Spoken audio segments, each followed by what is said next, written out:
चलिए, तो जो हमारा टॉपिक, अरे अरे तो बहुत तेज आवाज हो रही है।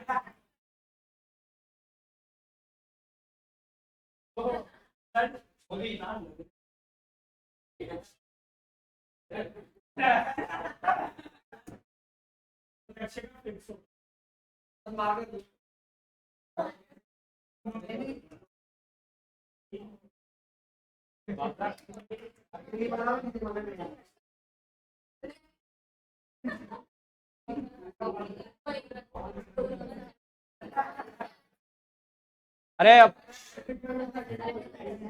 अरे भाई मत करो वॉइस, इधर रिकॉर्डिंग पागल वागल है क्या यार।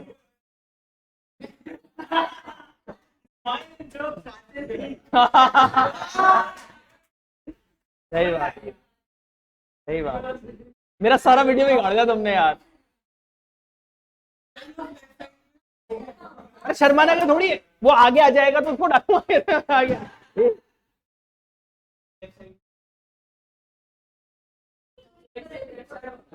हैं?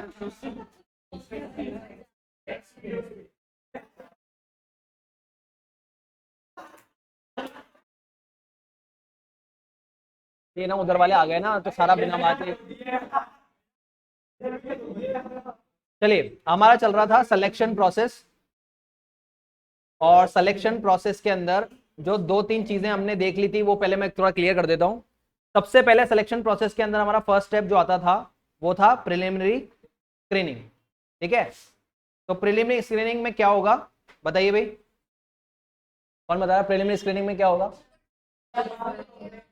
एचआर मैनेजर सिर्फ ऊपर के इंफॉर्मेशन के बेस पे, बायोडाटा के बेस पे सेलेक्ट करेगा कि कौन अच्छा है और कौन खरा है। जो मिसफिट होगा उसको उसी लेवल से हटा दिया जाएगा। ठीक है, फिर प्रीलिमिनरी स्क्रीनिंग के बाद जो लोग यहां से सेलेक्ट होंगे या जो लोगों को अच्छा लगेगा यहां से जो निकलेंगे राउंड से, उनको कहां ले जाएंगे हम? Selection test. ठीक है, और सिलेक्शन टेस्ट के अंदर जब हम सिलेक्शन कर रहे होंगे तो वैरायटी ऑफ टेस्ट लिए जाएंगे उस बंदे के जिसका आप इंटरव्यू ले रहे हो। तो प्रीलिमिनरी स्क्रीनिंग में तो सिर्फ बायोडाटा के बेस पे मिसफिट अलग हुए, मेन वर्ड था मिसफिट कैंडिडेट्स। ठीक है, यहां पे टेस्ट में जो पहला टेस्ट आपके सामने आएगा वो कौन सा होगा? IQ test. बताइए आईक्यू टेस्ट में क्या मेजर करेंगे? Ability to learn and decision making, दो वर्ड। ठीक है, आप कितना जल्दी लर्न कर लेते हो और कितनी जल्दी डिसीजन ले लेते हो, ये दोनों चीजें आपको यहां पे मिलेंगी सिलेक्शन टेस्ट के पहले टेस्ट में। और जो यहां पे पास आउट होगा वो दूसरे टेस्ट में जाएगा, और दूसरे टेस्ट का नाम होगा हमारा एप्टीट्यूड टेस्ट। ठीक है, एप्टीट्यूड टेस्ट के अंदर क्या देखेंगे हम? अरे एप्टीट्यूड टेस्ट में क्या होगा? लर्निंग न्यू स्किल्स, यानी कि जो स्किल्स आप सीख के आए हैं वो स्किल्स तो आप में है ही सही, वो तो आप जो आपने पढ़ाई करी है उससे सीख के आए, बट अगर कंपनी आपको कोई नई चीज सिखाना चाहे तो वो कितना जल्दी आप सीख लेते हैं, वो देखने वाली चीज होगी आपका एप्टीट्यूड टेस्ट। यहां से जो लोग, इसको कैसे पता किया जाएगा एप्टीट्यूड टेस्ट के बारे में? आप क्या करेंगे, इसके अंदर कुछ केस स्टडीज देंगे उनको, जिसके अंदर आप देखेंगे कि वो कितना जल्दी उन चीजों को लर्न कर रहे हो, कितना जल्दी सीख रहे हैं। और वहां से जो लोग पास आउट होंगे वो फिर नए टेस्ट में जाएंगे, और उसके लिए आप कौन सा टेस्ट होगा उनका? ये हो गया था क्या? पर्सनैलिटी टेस्ट हो गया था? नहीं। तो आज हम पढ़ रहे हैं भैया कि आपका पर्सनैलिटी का जो टेस्ट है वो लेंगे हम। और पर्सनैलिटी टेस्ट कैसे होगा? चार चीजें अभी हम यहां पे फोकस कर रहे हैं।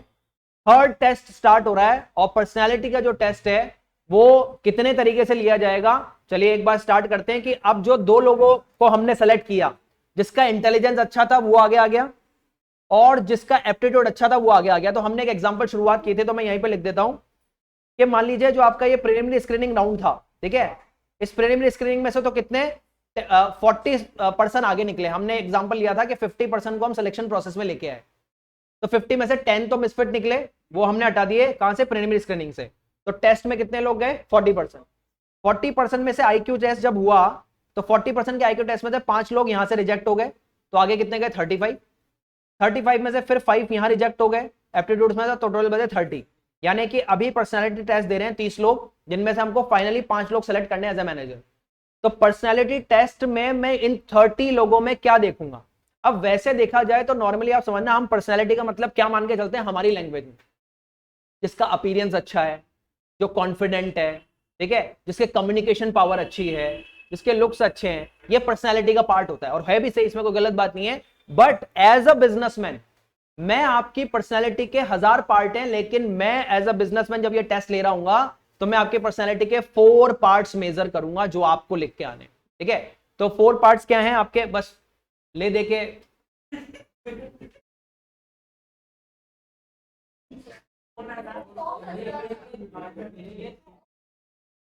इतनी ज्यादा मतलब फालतू, मैं कह रहा हूं मत बैठ, गलत जगह है वो।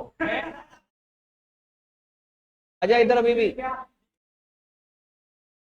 चले। पर्सनैलिटी टेस्ट में आप पहले अंडरलाइन कर लें भाई, जो हम मेन वर्ड हमको पढ़ने हैं। पर्सनैलिटी टेस्ट में 4 चीजें आ रही हैं, emotion, reaction, maturity, value system. ठीक है, ये 4 चीजें हम ऐड करेंगे तो हमारा पर्सनैलिटी नजर आएगा।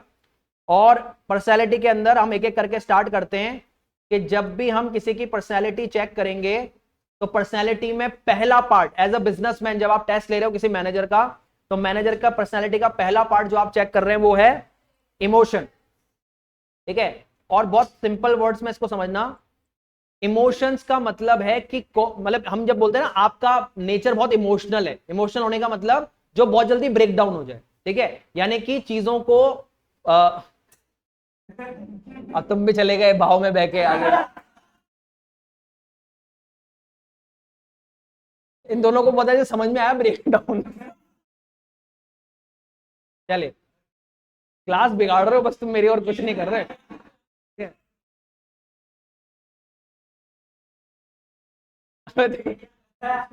चलिए, आप पॉइंट समझे। अगर थोड़ी सी टफ सिचुएशन दी जाए, थोड़ा सा किसी को थोड़ा ज्यादा तेज बोल दिया जाए, तो बहुत जल्दी अगर कोई रो जाता है या कोई बुरा मान जाता है, that is person emotional person. ठीक है, उसको बहुत ज्यादा जल्दी चीजें फील हो जाती हैं। और कुछ होते हैं महानक्टे लेवल के लोग, जिनको कुछ भी बोल लो, उन्होंने कहा आप ये क्या बोल रहे हो, इससे थोड़ा हाई बोलो, तो भी हमारे कुछ नहीं होगा। तो हम क्या हो गया, उसमें इमोशन हमारे कम है। तो पॉइंट समझना, आप बिना पढ़े बताओ कंपनी को कैसा बंदा चाहिए, इमोशनल या नॉन इमोशनल। यानी कि टफ सिचुएशंस में आकर वो अपने इमोशंस में ना आ जाए। किसी की थोड़ा सा कुछ, उसके बॉस ने उसको कुछ बोल दिया, वहीं रोने लग गया है, मेरी तो जिंदगी खराब हो गई, बर्बाद हो गई। ठीक है, ऐसा नहीं होना चाहिए। यहां पे आप इमोशनली बहुत साउंड हो और आप छोटी छोटी सिचुएशंस को नेगेटिव ना लेते हो। यानी कि आपका इमोशनली जो है, आपका रोना, गुस्सा करना, चिढ़ना, ये सब चीजें आपके अंदर नहीं है। तो आप इमोशनली एक अच्छी पर्सनैलिटी हो। ठीक है, कोई छोड़ के चला जाता है तो बहुत जल्दी रोने लग गए,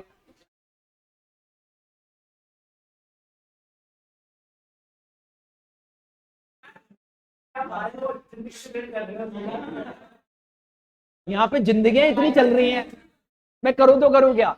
हर एक की जिंदगी में इतने इमोशन घुसे हुए हैं। ये हमारा भाई देखो,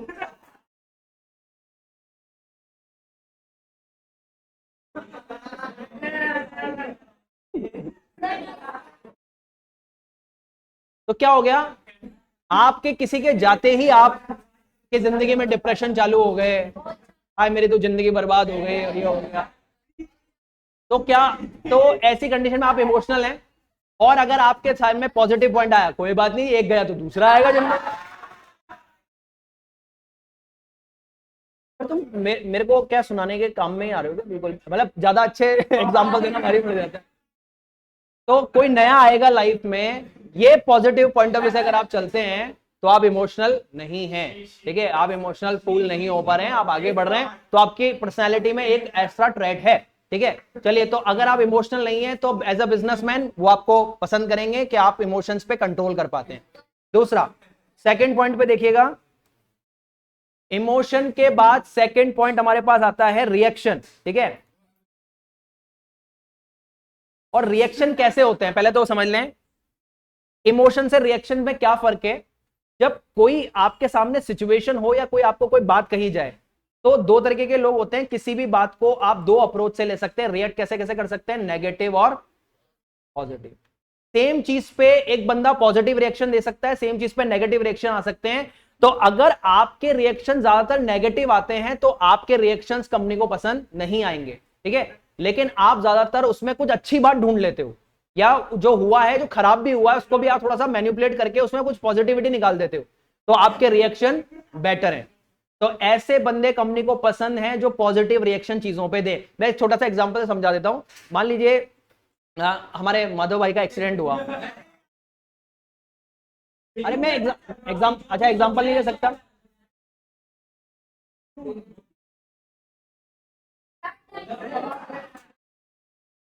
अरे बंद कर दो यार वहां।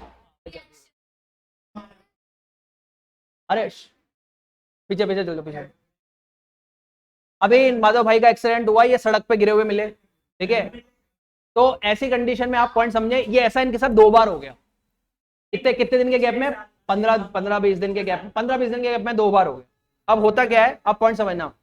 जब ये किसी को बताते हैं, इससे कुछ लोग मिलने आए होंगे घर पे या हॉस्पिटल में।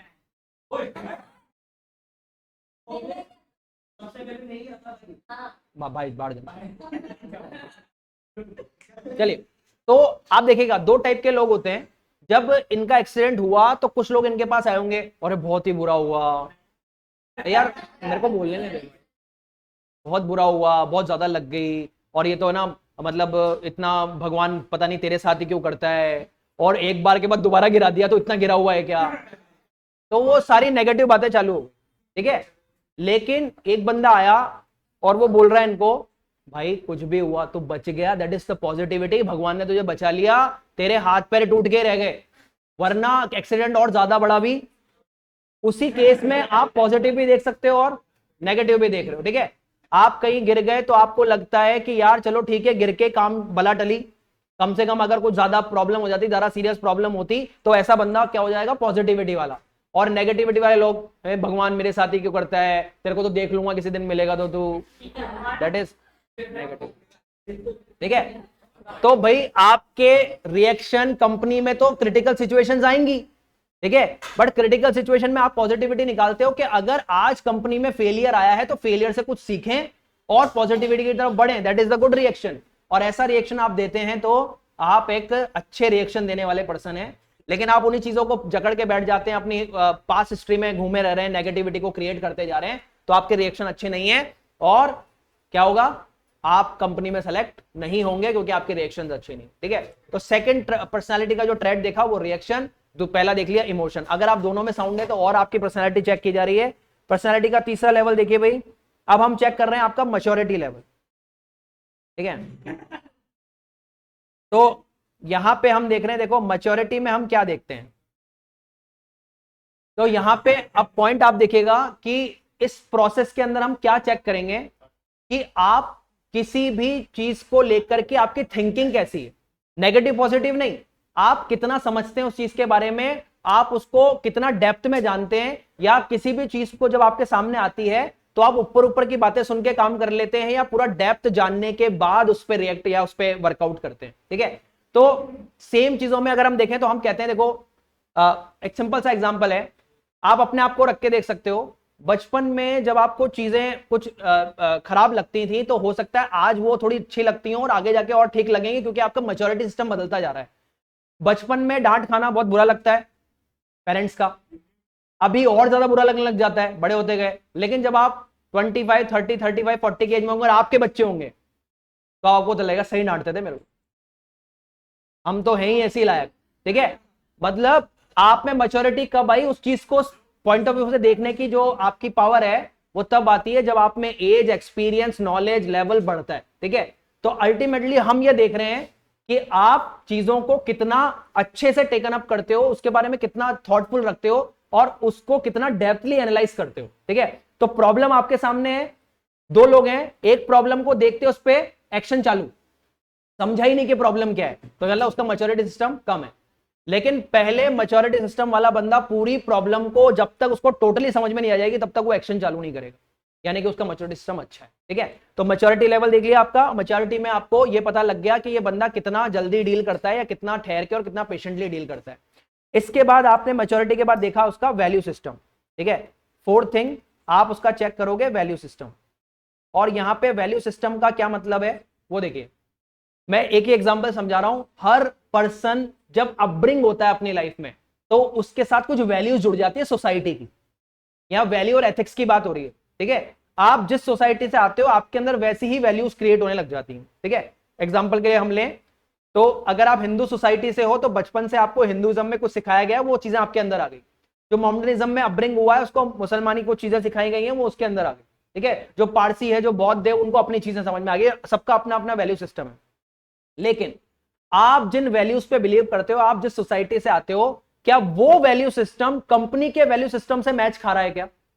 तो ठीक, लेकिन आपका वैल्यू सिस्टम और हमारा वैल्यू सिस्टम मैच नहीं कर पा रहा, तो क्योंकि आपके तो बिलीफ बन चुके हैं बचपन से, तो हम ऐसे बंदे को नहीं चाहते जो हमारे वैल्यू सिस्टम के अकॉर्डिंग ना हो। एग्जांपल ले रहा हूं, मान लीजिए कोई मोमडन जॉब पे गया, बहुत अच्छा बंदा है, इमोशनली भी अच्छा है, रिएक्शन भी अच्छा देता है, मैच्योरिटी भी उसका सब तरह से पास आउट होता जा रहा है। लेकिन जब कंपनी ने पूछा भाई आप अपने रिलीजन को कैसा मानते हो, उन्होंने कहा सुप्रीम, मेरा रिलीजन मेरे लिए सुप्रीम है, और साफ बोल दिया उसने। उन्होंने कहा देखो जी, मैं तो 5 बार नमाज पढ़ता हूं, तो 5 बार नमाज पढ़ता हूं।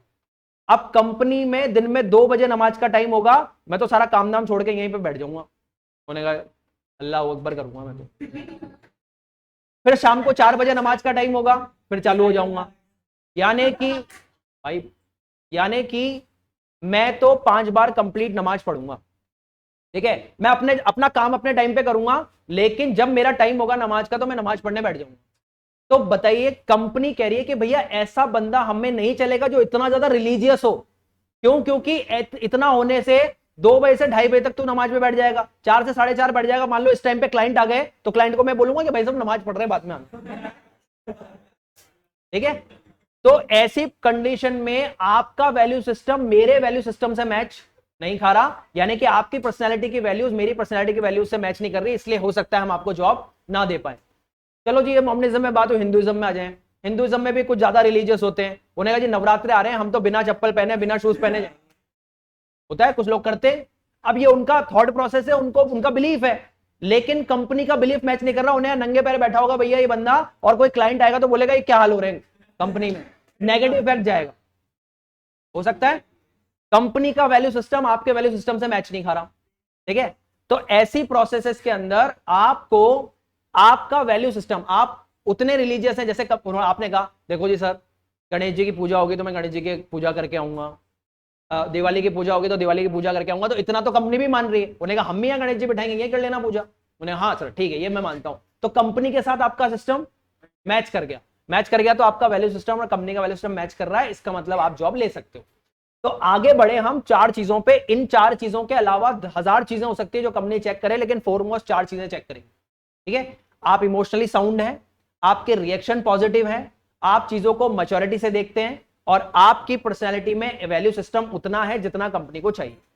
अगर ये 4 चीजों से ऐसा पास आउट होते हैं तो आपका पर्सनैलिटी टेस्ट कंप्लीट हुआ और आप पर्सनैलिटी टेस्ट से आगे निकल जाएंगे। ठीक है, चलिए तो अब एक बार पढ़ लीजिए वह पर्सनैलिटी टेस्ट पूरा, ये 4 पॉइंट के साथ। देखिए इसको क्या कह रहा है ये।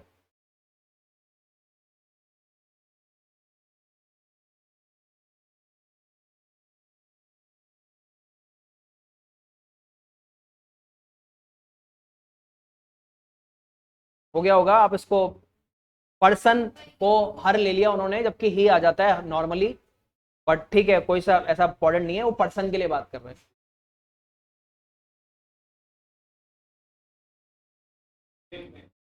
ठीक है,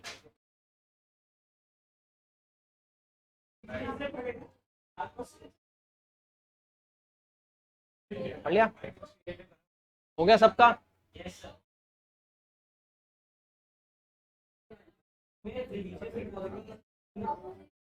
रिलीजियस, ये तो एक एग्जांपल है, वैल्यू कुछ भी हो सकती है। हाँ एग्जांपल, चलिए इसमें पर्सनैलिटी टेस्ट से अगर आप पास आउट हो जाते हैं तो आप जाएंगे नेक्स्ट टेस्ट के अंदर, और नेक्स्ट टेस्ट का नाम है ट्रेड टेस्ट। अब ट्रेड टेस्ट में क्या होगा, अब देखिए पर्सनैलिटी आपकी ठीक है, एप्टीट्यूड आपके, लर्निंग स्किल ठीक है, यहां से भी क्या होगा, 30 लोग लेके गए थे हम पर्सनैलिटी टेस्ट के अंदर, वहां से भी 5 लोग आउट हो गए, और यहां पे आपका ट्रेड टेस्ट के अंदर जो आपके एम्प्लॉयज गए वो गए 25 पर्सन को हम लेके गए आगे ट्रेड टेस्ट में। ठीक है, अब ट्रेड टेस्ट में मैं क्या चेक करूंगा, ठीक है भाई आपका इंटेलिजेंस अच्छा है, आपका एप्टीट्यूड अच्छा है, आपकी पर्सनैलिटी अच्छी है, लेकिन इन सब के बाद जो सबसे इंपॉर्टेंट चीज आती है कि जिस काम के लिए या जिस पोस्ट के लिए आप आए हैं, अभी तक मैंने उसका टेस्ट तो लिया ही नहीं। अभी तक तो मैं आपका अलग अलग वैरायटी चेक कर रहा था, इंटेलिजेंसी चेक कर रहा था, नई स्किल्स चेक कर रहा था, पर्सनैलिटी टेस्ट चेक कर रहा था। तो ट्रेड टेस्ट में आके आपकी वो स्किल्स चेक की जाएंगी जो कि आप अक्वायर करके आए हो, यानी कि आप पूरा जो सिस्टम बनाकर अपनी एजुकेशन लेके आए हो उसके थ्रू जो स्किल्स आप लेके आए हो वो मैं यहां चेक करूंगा। ठीक है, तो जैसे कि मान लीजिए आप इंजीनियरिंग की जॉब के लिए आए हो, तो अब मैं इंजीनियरिंग बैकग्राउंड से रिलेटेड आपका टेस्ट लूंगा। आप अकाउंट्स की जॉब के लिए आए हो तो मैं अकाउंट से रिलेटेड आपका टेस्ट लूंगा। आप फाइनेंस की जॉब के लिए आए हो, इन्वेस्टमेंट के लिए आए हो, बजट के लिए आए हो, कौन से आप काम के लिए आए हो। ठीक है, आप सीए हो तो मैं आपसे सीए से रिलेटेड बातें पूछूंगा। टेस्ट मतलब आपका रिटर्न टेस्ट होगा। ठीक है, आप इंजीनियर हो तो इंजीनियर से रिलेटेड होगा, डॉक्टर हो तो डॉक्टर से रिलेटेड होगा। यानी कि ट्रेड का यहां पे मतलब है वो मेन स्किल जो आप अक्वायर करके आए हो उसका टेस्ट, जो सबसे इंपॉर्टेंट है। क्योंकि सारी चीजें चलेंगी लेकिन अगर आपका ट्रेड ही अच्छा नहीं है जिसमें आप काम कर रहे हो तो फिर सारा बेकार हो जाएगा। आपकी पर्सनैलिटी, आपका एप्टीट्यूड मेरे लिए किसी काम का नहीं। तो ट्रेड टेस्ट में पढ़ के बताइए क्या मेन वर्ड है जो बता रहा है कि हमें एक्वायर एग्जिस्टिंग स्किल। ठीक है, तो आपकी एग्जिस्टिंग स्किल चेक करूंगा, आपका नॉलेज और आपका प्रोफिशिएंसी एरिया चेक करूंगा कि आपकी नॉलेज जो लेके आए हो उसमें आप कितने प्रोफिशिएंट हो, यानी कि कितना डेप्थ में आपको उसका नॉलेज है। ठीक है, ये हम यहां पे चेक करेंगे। तो चलिए, हमने ट्रेड टेस्ट चेक कर लिया और ट्रेड टेस्ट में से बहुत सारे रिटर्न टेस्ट हुए होंगे आपके अकाउंट्स के, बजट के, इंजीनियरिंग के, जो जो आपके सब्जेक्ट से रिलेटेड पॉइंट्स होते हैं वो आए होंगे और उसका आपका टेस्ट हुआ होगा। उसके बाद यहां से भी मान लीजिए करीबन करीबन 5 लोग बाहर हो गए। तो अब एक और टेस्ट आपका होगा जिसे हम बोलेंगे इंटरेस्ट टेस्ट। अब इंटरेस्ट टेस्ट के अंदर हम क्या करेंगे, यहां से आगे गए भैया 20% और 20% के ऊपर हमने इंटरेस्ट टेस्ट ट्राई किया। अब इंटरेस्ट टेस्ट ट्रेड टेस्ट से रिलेटेड है। देखिएगा, ट्रेड में मैंने पता किया एज अ सीए, आप अगर सीए की नॉलेज लेके आए हो तो मैं चेक कर रहा हूं एज अ सीए आपकी नॉलेज कितनी प्रोफिशिएंट है। तो मैंने आपकी चेक करी, आपकी नॉलेज अच्छी थी। लेकिन आप ये बताएं कि हर इंसान जब कोई पढ़ाई करके तो वो आया है, लेकिन हर एरिया के काम करने का इंटरेस्ट अलग होता है। ठीक है, कौन से एरिया में आपको काम करना पसंद है। रीजन, मान लीजिए कल को सीए है और मैंने उसको उठा करके पूरा अकाउंट संभला दिया, जो वो कर सकता है, अच्छी नॉलेज है उसकी, लेकिन उसको अकाउंट्स का काम बोरिंग लगता है। एज अ पर्सन उसको अकाउंट्स का काम अनइंटरेस्टिंग फील हो रहा है। ठीक है, तो वो इस काम में आप उसको डाल भी दोगे तब भी वो अपना फुल नहीं दे पाएगा, क्योंकि वो उसको उसमें बोरिंग फील करता है, इंटरेस्ट नहीं उसका। तो मान लीजिए आप इस इंटरेस्ट टेस्ट में क्या जानना चाहते हो कि आप कौन से एरिया को पसंद करते हो। जैसे कि आज मान लीजिए हम अगर फाइनेंस का एरिया लें तो अकाउंट्स भी एक पार्ट है, बजट है, कॉस्टिंग है, इन्वेस्टमेंट्स हैं, बहुत सारा पार्ट है। अब मान लीजिए कोई कहता है यार मुझे इन्वेस्टमेंट करना बड़ा पसंद है, कंपनी के पैसे अलग अलग जगह पे लगाए जाए और वहां से कमाई की जाए, मुझे बड़ा पसंद है। तो वो आपका उन्होंने इंटरेस्ट एरिया देख लिया।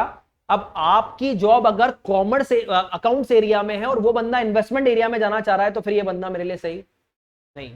ठीक है, और आपकी जॉब भी इन्वेस्टमेंट एरिया में थी और वो बंदा भी इन्वेस्टमेंट पसंद करता है, वेल एंड गुड पर्सन है, इसको ले लिया जाए। यानी कि इंटरेस्ट टेस्ट में मैं आपका वो एरिया जानने की कोशिश कर रहा हूं जिस एरिया के लिए आप प्रोफिशिएंट हो या आपको उसमें इंटरेस्ट है थोड़ा ज्यादा। ठीक है, तो उससे मुझे पता लग जाएगा कि मेरी जॉब से आपका इंटरेस्ट एरिया रिलेट कर रहा है या नहीं कर रहा। ठीक है, तो फाइनली अब एक पॉइंट आ रहा है इसके अंदर, जो मेन वर्ड आ रहा है उसका मतलब फैसिनेशन। फैसिनेशन मतलब किसी के प्रति आपका बहुत ज्यादा लगाव होता है। ठीक है, और वो लगाव जो है किसी के प्रति का मतलब जॉब ही है यहां पे। ठीक है, every individual has fascination for some job than the other. आपको दूसरी जॉब्स के मुकाबले कोई पर्टिकुलर जॉब ज्यादा पसंद आती तो आप उस जॉब में जाना पसंद करेंगे। नेक्स्ट लाइन पढ़िए, क्या पता कर रहा हूं।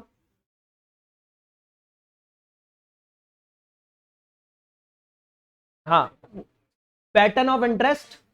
और पैटर्न ऑफ इंटरेस्ट कैसे पता लगेगा, इन्वॉल्वमेंट, कौन सी चीजों के साथ बंदा ज्यादा इन्वॉल्व हो रहा है, और इन्वॉल्व ज्यादा हो रहा है इसका मतलब उसका इंटरेस्ट भी अच्छा है, तो उसी एरिया में मुझे उससे काम करवाना चाहिए। ठीक है, तो फाइनली अब हमारे सारे टेस्ट हो गए। इंटरेस्ट टेस्ट में से भी मान लीजिए करीबन करीबन जो 5 लोग हैं वो निकल गए। तो यहां से पूरे टेस्ट जब कंप्लीट हुए तो मेरे यहां से 15% आगे गए हैं। टोटल टेस्ट निकालने के बाद इतने सारे टेस्ट में 5-5 लोग आउट होते गए और अब फाइनली मेरे पास 15 लोगों का पूल बचा हुआ है जिसे मुझे नेक्स्ट राउंड में लेके जाना है। तो अब एक एक करके वापस समझ लेते हैं। बताइएगा भाई, पहला होता है हमारा आईक्यू टेस्ट, जिसमें मैंने इंटेलिजेंस ही चेक कर ली। आईक्यू टेस्ट के बाद एप्टीट्यूड चेक कर लिया, जिसके अंदर न्यू स्किल्स पता कर ली।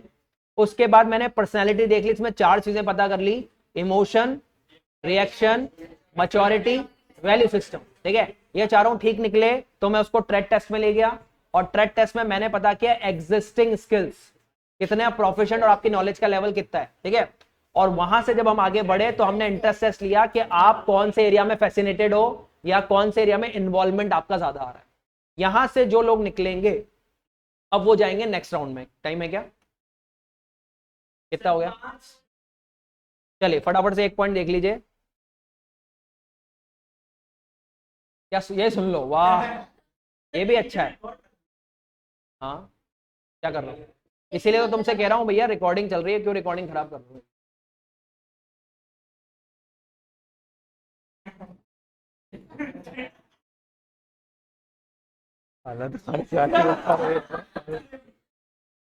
हाँ जी, एम्प्लॉयमेंट इंटरव्यू नेक्स्ट स्टेज आ रही है आपके, देखिए।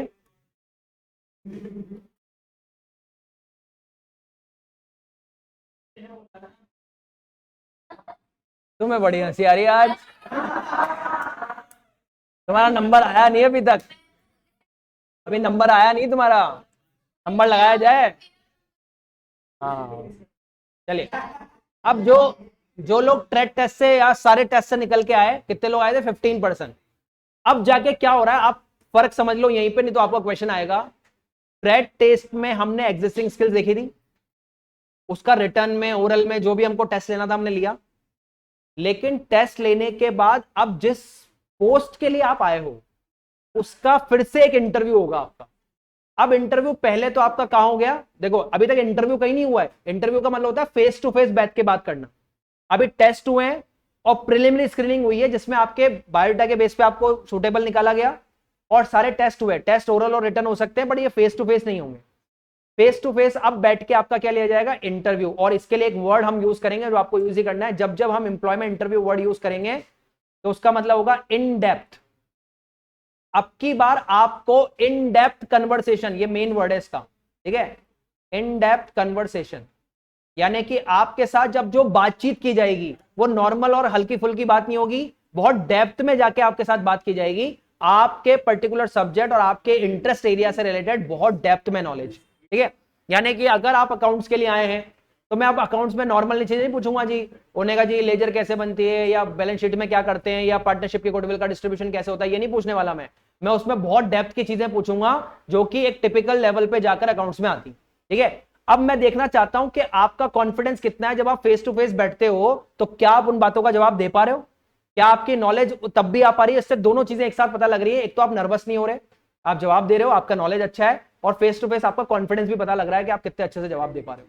तो दोनों चीजें अब आपकी चेक होंगी, ये सबसे इंपॉर्टेंट पार्ट है, क्योंकि इसी के बाद फाइनल सिलेक्शन के लिए बंदा आगे चला जाएगा। एम्प्लॉयमेंट इंटरव्यू बहुत इंपॉर्टेंट, 3-4 वर्ड दे रहा हूं। पहला इन डेप्थ कन्वर्सेशन है, दूसरा इन डेप्थ कन्वर्सेशन के बाद सेकंड पॉइंट आता है इसके अंदर, ये वाला इंटरव्यू हमेशा कौन लेगा? Departmental head. आप जिस डिपार्टमेंट की जॉब के लिए आए हैं उसका हेड। ठीक है, मतलब आप फाइनेंस डिपार्टमेंट के लिए आए हो तो फाइनेंस मैनेजर ही आपका ये इंटरव्यू लेगा। मार्केटिंग की जॉब के लिए आए हो तो मार्केटिंग मैनेजर ये इंटरव्यू लेगा। ठीक है, आप अगर सेल्स के लिए आए हो तो सेल्स मैनेजर, परचेस के लिए आए हो तो परचेस मैनेजर। क्यों? क्योंकि इतना डेप्थ में जाकर के नॉलेज वही बंदा रख सकता है जो उस डिपार्टमेंट का हेड होगा, तो वही जान पाएगा कि आप बेटर क्या बता पा रहे हो। क्योंकि ये वाला अगर इंटरव्यू एचआर मैनेजर लेगा तो एचआर मैनेजर को सारी चीजों की नॉलेज थोड़ी है, वो क्वेश्चन कितने पूछ पाएगा? उसको अकाउंट्स की इतनी नॉलेज नहीं है, इन्वेस्टमेंट की इतनी नॉलेज नहीं है, तो वो नहीं पूछ पाएगा। कंपनी के हेड और सीईओ को बोलेंगे तो उनका लेवल थोड़ा हाई हो गया, वो ये क्वेश्चन पूछने के लायक नहीं है। तो सबसे बेस्ट पर्सन जो ये काम कर सकता है वो है डिपार्टमेंटल हेड। तो डिपार्टमेंट हेड आपके साथ बैठेगा, फेस टू फेस कन्वर्सेशन करेगा, और इन डेप्थ आपका पूरा का पूरा सिस्टम चेक करेगा। ठीक है, पढ़िए एक बार, ये सारे वर्ड आ रहे हैं क्या इसमें, और उनको अंडरलाइन करके देखिए क्या कह रहे हैं।